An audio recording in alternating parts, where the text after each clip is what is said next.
a educação é cada vez mais relevante, e não porque nós queremos que ela seja relevante, mas pela exigência que o momento e a atualidade nos exige. Então, nesse momento, um curso de pós-graduação que nós fizemos aí com a consultoria educacional do ministro Cueva, consultoria científica do ministro Cueva, coordenação da professora Carline. Eu queria chamar o ministro Cueva para poder fazer a introdução sobre esse curso. Ministro, por gentileza. Boa noite a todos, é uma alegria poder participar hoje, ainda que remotamente, dessa inauguração do curso de pós-graduação da ANS em Seguros, Saúde Suplementar e Finanças. Eu saúdo o Dr. Tarcísio Godoy, diretor da ANS, o Dr. Diego Oliveira, diretor executivo da Saniseg, o Dr. Alexandre Camilo, superintendente da SUSEP, que eu soube que faz aniversário hoje, parabéns antecipadamente, o Dr. Boris Ber, presidente do Sincor São Paulo, e, finalmente, a coordenadora do curso, a professora Angélica Carline, minha querida amiga. O tema do curso não podia ser mais oportuno. Nós temos visto no Brasil, nos últimos anos, já um desenvolvimento enorme da regulação em inúmeros setores.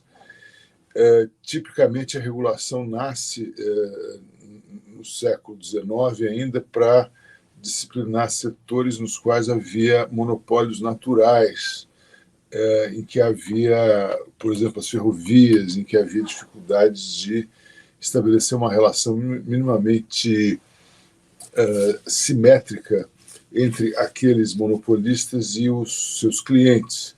Daí a necessidade de uma regulação. Com o tempo, já no século XX, começa a haver uma regulação de setores que são hoje talvez os mais densamente regulados, como o setor financeiro, o setor de seguros, o setor de saúde suplementar, que são regulações, por assim dizer, constitutivas desses setores econômicos, né? Sem a regulação, talvez não houvesse possibilidade de haver um mercado minimamente confiável nessas áreas.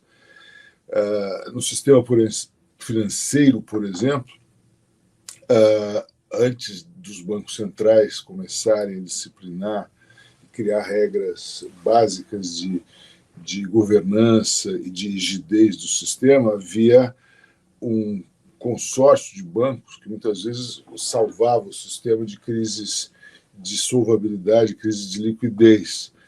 Com o tempo, foram se criando aparatos de regulação que procuram evitar o risco de uma crise sistêmica que possa contaminar toda a economia, contaminar todos os setores da economia, e com o tempo essa regulação foi se expandindo também para proteger a economia popular, proteger a confiança no sistema, proteger o consumidor.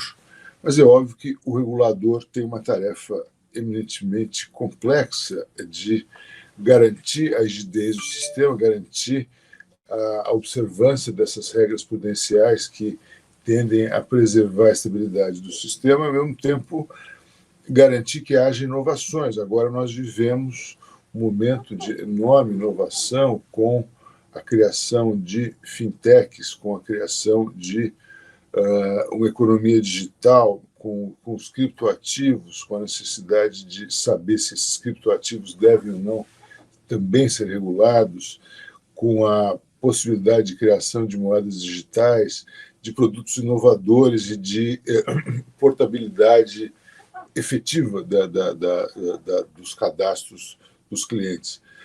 No setor de seguros, é claro, os riscos também são ponderáveis. Se houver um inadequado aprovisionamento, se não houver cálculos atuariais confiáveis, não haverá condição de o sistema subsistir. Na saúde suplementar, não podia ser de outro modo.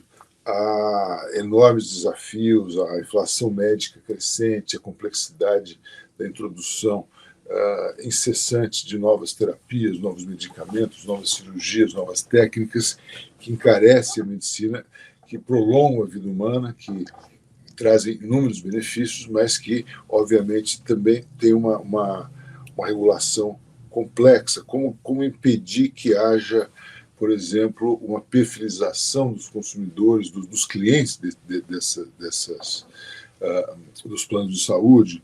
Como impedir que, através da tecnologia, haja uma seleção de riscos que é expressamente proibida na lei que trata do tema?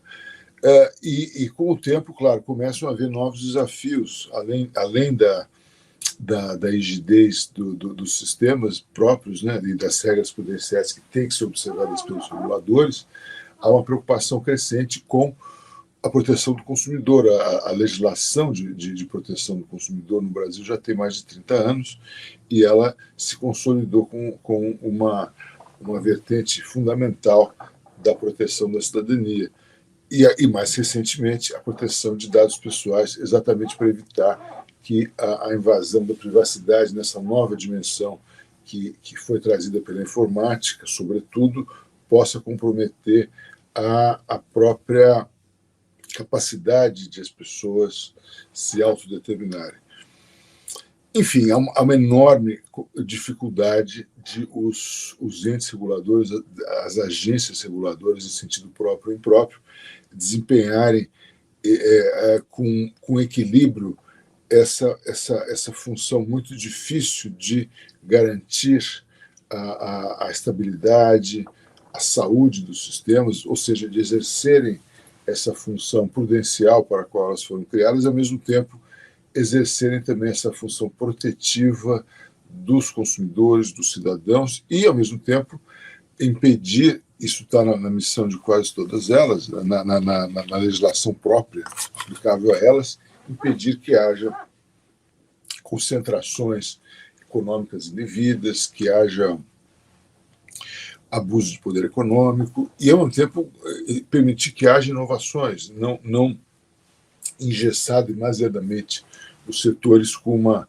quantidade de normas indevida e com custos de conformidade que não sejam razoáveis.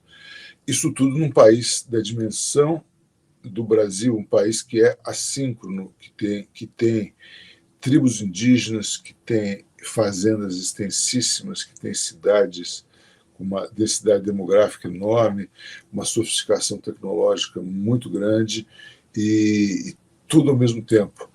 É uma tarefa muito difícil, muito exigente, admira-se por isso o trabalho que os reguladores exercem e essa é uma das razões pelas quais o Poder Judiciário, ao analisar, seja os atos administrativos emanados dessas agências reguladoras, ou do Banco Central, ou da SUSEP, ou da ANS, por exemplo, leve em consideração todo o trabalho e a expertise técnica que são desenvolvidos ali.